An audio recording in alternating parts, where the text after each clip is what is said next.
Lo anticipado, está con nosotros Juan Carlos Martínez, quien es el presidente de la Bolsa de Cereales de Córdoba. ¿Cómo te va, Juan Carlos? ¿Qué tal? ¿Cómo va? Un gusto. Bueno, una pregunta que más o menos la tratamos así de manera tangencial con Aníbal recién, pero que yo te la quiero trasladar a vos. Es decir, ¿cuánto tiempo, a pesar de la guerra, a pesar de que las condiciones climáticas no sean las óptimas, cuánto tiempo más tenemos una soja a 630, 640 dólares?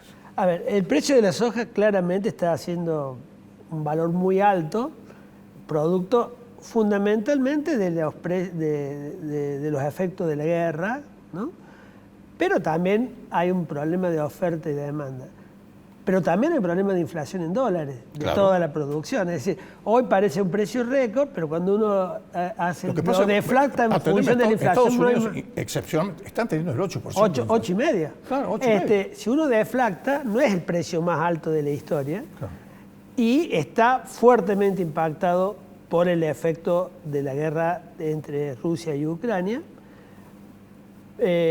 Cuando las expectativas de la guerra ya empiecen a diluirse, ya los precios van a tender a ir buscando una base más baja.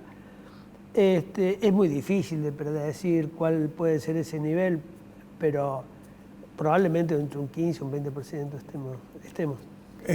Ahora, recién estábamos hablando también de esta, y lo he tratado varias veces en este programa. Parece increíble que el gobierno tire globos de ensayo y después tiene que recoger el barrilete con este tema de la renta imprevista. La renta imprevista. La renta imprevista. Y por supuesto, y después tuvieron que decir, no es para la gente del campo. ¿A quién se los va a cobrar? Es decir, va a ir uno por uno, cada empresa por empresa. Tiene que ser una cosa general, porque si no, tiene que ser un impuesto personal. Es algo inconcebible. Sí, el gobierno no termina de explicarlo bien, qué es lo que tiene pensado. Por ahí, cuando dice no es para la gente del campo, uno tiende a pensar que es algo parecido al impuesto de la riqueza, nada más que en términos de rentabilidad o como un adicional del impuesto a las ganancias. En realidad, los sectores, el único sector que ha tenido renta inesperada es el gobierno, porque el efecto de estos mayores precios les ha permitido una recaudación superior. De hecho, lo proyectado para el año 2022 era recaudar en términos de retenciones menos que el año anterior y va a terminar siendo un poco más producto de los precios. O sea, y eso no estaba en el presupuesto, no estaba en los cálculos del Estado. Inflación, porque al gobierno la inflación le conviene. Es la forma de recauda más porque va más lento el incremento de sus costos que el incremento de su recaudación. Así que si hay alguien que tiene renta inesperada es el propio gobierno, pero curiosamente todo se utiliza para los gastos. Nada se utiliza para ir a atender los problemas sociales que dice querer atender a través de una mayor recaudación. Lo que sí es claro que agrega una enorme incertidumbre a todo el mercado, no solo el agropecuario, a toda la actividad productiva del país. Ustedes no saben si van a tener combustible, si van a tener agroquímicos, si van a tener cubiertas, no solo para las cosechadoras, para la camioneta. Que no es un lujo. Para todo. Es decir, y este tipo de anuncios lo único que hace es espantar más aún la inversión. Y si alguien tiene un excedente, refugiarse en activos financieros tipo dólar, lo cual genera una retroalimentación al problema. Digamos, políticamente es muy penoso ese anuncio.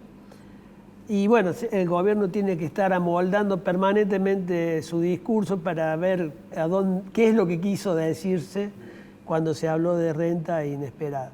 En realidad, lo que debería ocurrir es acordar un plan previsible, donde las reglas no se cambien.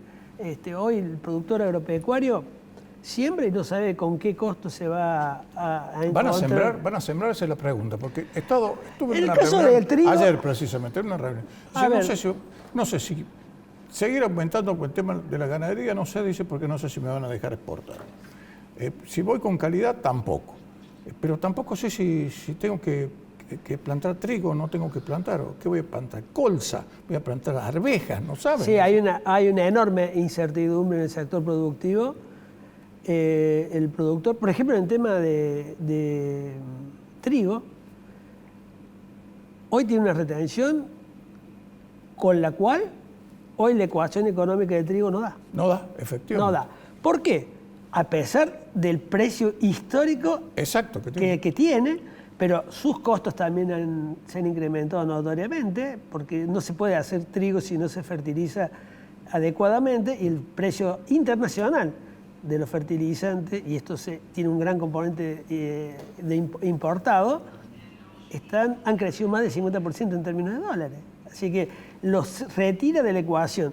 Fíjese, no hay un perfil de humedad adecuado para la siembra, hay que invertir muchísimo y con mucho riesgo, y no se sabe al final del camino cuál es la retención concreta que puede tener o si no la va a tener. Por lo tanto, la incertidumbre es muy grande y es probable que la tentación sea dejar de sembrar trigo y ver cómo se va desarrollando la economía y mudarse a una soja de segunda, a una soja de primera que pueda prometer alguna compensación, sobre todo porque el costo es menor. Pero es una incertidumbre muy grande, no se puede planificar sobre la marcha de manera permanente. No es serio, no es posible, genera un estrés muy grande y eso genera una huida a los procesos de inversión. El productor hoy podría reinvertir en maquinaria, en chata, que dinamiza mucho la economía, pero está observando cómo se mueven los parámetros de la economía para ver qué hacer. Esa es una realidad elocuente y eso enfría la economía. Lamentablemente nos perdemos una oportunidad de estar en un círculo virtuoso. De hecho, en el Consejo Agroindustrial hemos elaborado un programa que a las claras plantea una posibilidad de exportar 100.000 millones de dólares. Hoy estamos en 50.000, 51.000 millones de dólares, de crecer en el empleo, pero se requiere estabilidad de las reglas de juego en el tiempo de 10 años y además, por supuesto, ir adecuando el costo impositivo a una realidad económica razonable. Este tema de las retenciones a estos niveles son insostenibles en el largo plazo. Indudablemente que es así. Gracias, Juan Carlos. No, un gusto.